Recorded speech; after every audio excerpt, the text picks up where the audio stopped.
ایرانی صدر کا لاہور میں مصروف دن، گورنر اور وزیر اعلیٰ پنجاب سے ملاقاتیں۔ ابراہیم رئیسی کے اعزاز میں گورنر ہاؤس میں ظہرانہ، لاہور آمد پر ایرانی صدر کا پرتپاک استقبال۔ مریم نواز نے خوش آمدید کہا، ابراہیم رئیسی کی مزار اقبال پر حاضری، فاتحہ خوانی کی اور پھول رکھے۔ پنجاب رینجرز کے چاقو چوبند دستے نے گارڈ آف آنر پیش کیا۔ ابراہیم رئیسی کا شاعر مشرق علامہ اقبال کو خراج عقیدت۔ مہمانوں کی کتاب میں تاثرات بھی قلم بند، کہا پاکستان اور ایران کے درمیان مضبوط برادرانہ تعلق ہے، رشتہ وقت کے ساتھ مزید مضبوط ہوگا۔ لاہور کی متعدد سڑکیں بند، سیکیورٹی کے مؤثر انتظامات۔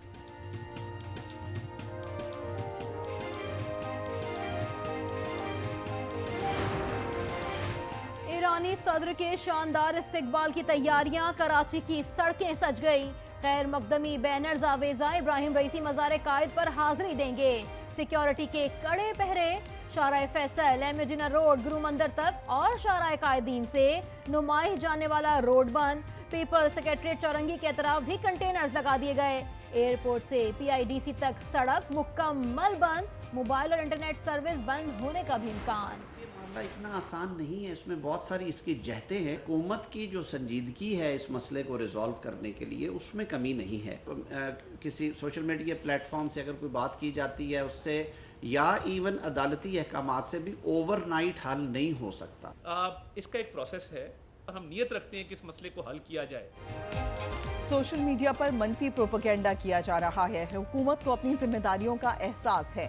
لاپتہ افراد کا معاملہ ایک رات میں حل نہیں ہو سکتا، لاپتہ افراد سے متعلق کچھ رپورٹس درست بھی ہوتی ہیں۔ اعظم نذیر طاہر کی گفتگو، عطا طاہر نے کہا کہ گوادر حملے میں لاپتہ افراد کی فہرست میں شامل دہشت گرد ملوث تھا، لاپتہ افراد کا مسئلہ حل کرنے کی نیت رکھتے ہیں۔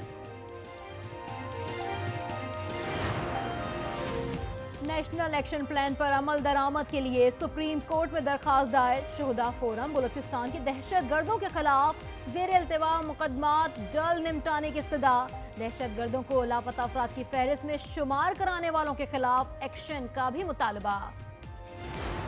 Once the final tranche comes from the IMF, end of this week, we will be anywhere between $9 to $10 billion, which is going to be equivalent to 2 months of import cover. Broadening the tax base, we start moving towards 13 to 14% of tax to GDP.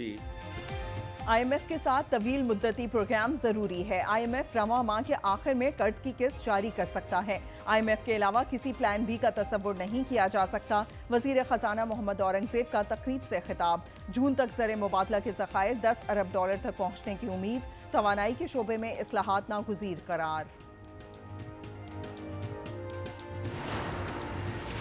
Kanpur old boys ایسوسی ایشن کے لیے مختص زمین پر park بنا دیں، plot خالی پڑا ہے، کراچی میں پہلے ہی گروپس موجود ہیں، قبضہ کر لیں گے، ہر چیز تو آپ لوگ بیچ کر کھا گئے ہیں۔ چیف جسٹس کے زمین الاٹمنٹ کیس میں ریمارکس، کہا رفاہی پلاٹ رفاہی مقاصد کے لیے ہی استعمال ہوگا۔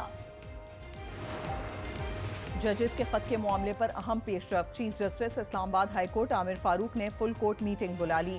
چیف جسٹس اسلام آباد ہائی کورٹ کے آفس نے تمام ججز سے تجاویز مانگی تھیں۔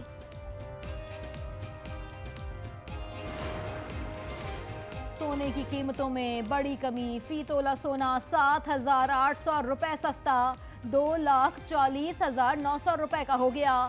10 گرام سونا 6,687 روپے کم ہو کر 2,06,533 روپے کا ہو گیا۔ وزیر اعظم کا ٹیکس کیسز میں دانستہ التوا کا نوٹس، چیف کمشنر ان لینڈ ریونیو اسلام آباد اور متعلقہ افسران معطل، انکوائری کا حکم، کہا کسی بھی قسم کی لاپرواہی اور کوتاہی قبول نہیں، ایک ایک پائی بچانے کے لیے محنت کرنا ہوگی۔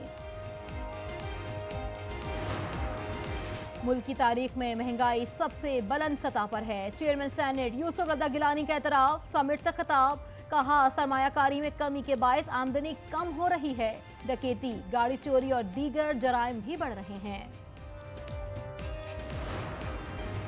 بشرا بی بی مکمل فٹ قرار، ڈاکٹرز کا کھانے میں احتیاط کا مشورہ، بشرا بی بی کی صحت سے متعلق رپورٹ اعلیٰ حکام کو ارسال۔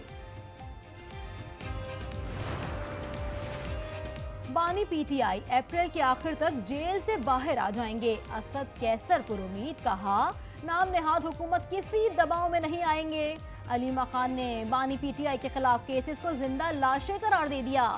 کہا بانی پی ٹی آئی کسی قسم کی ڈیل نہیں کریں گے, تمام کیسز کا سامنا کریں گے. ٹوٹلی فیل ہو چکی ہے, عوام مر رہے ہیں, عوام پس گئے ہیں, عوام کا کوئی پرسان حال نہیں ہے, مقدمات کی بھرمار ہے, درجنوں مقدمات ہیں, جھوٹی شہادتیں ہیں وہ لوگ جو جیل میں ایک دن بھی نہیں رہ سکے. جعلی مقدمات کے خلاف قانون کے دائرے میں لڑیں گے اور جیتیں گے. کیسز جلد ختم ہو جائیں گے. حکومت کو سارے کیسز واپس لینے ہوں گے. شیخ رشید کہتے ہیں حکومت ناکام ہو چکی ہے. مغربی ہواؤں کا نیا سلسلہ کل رات پاکستان میں داخل ہوگا. خوب بارشیں برسائے گا. محکمہ موسمیات نے خبردار کر دیا, بالائی علاقوں میں لینڈ سلائیڈنگ کا خطرہ. بارشیں 27 اپریل تک جاری رہیں گی.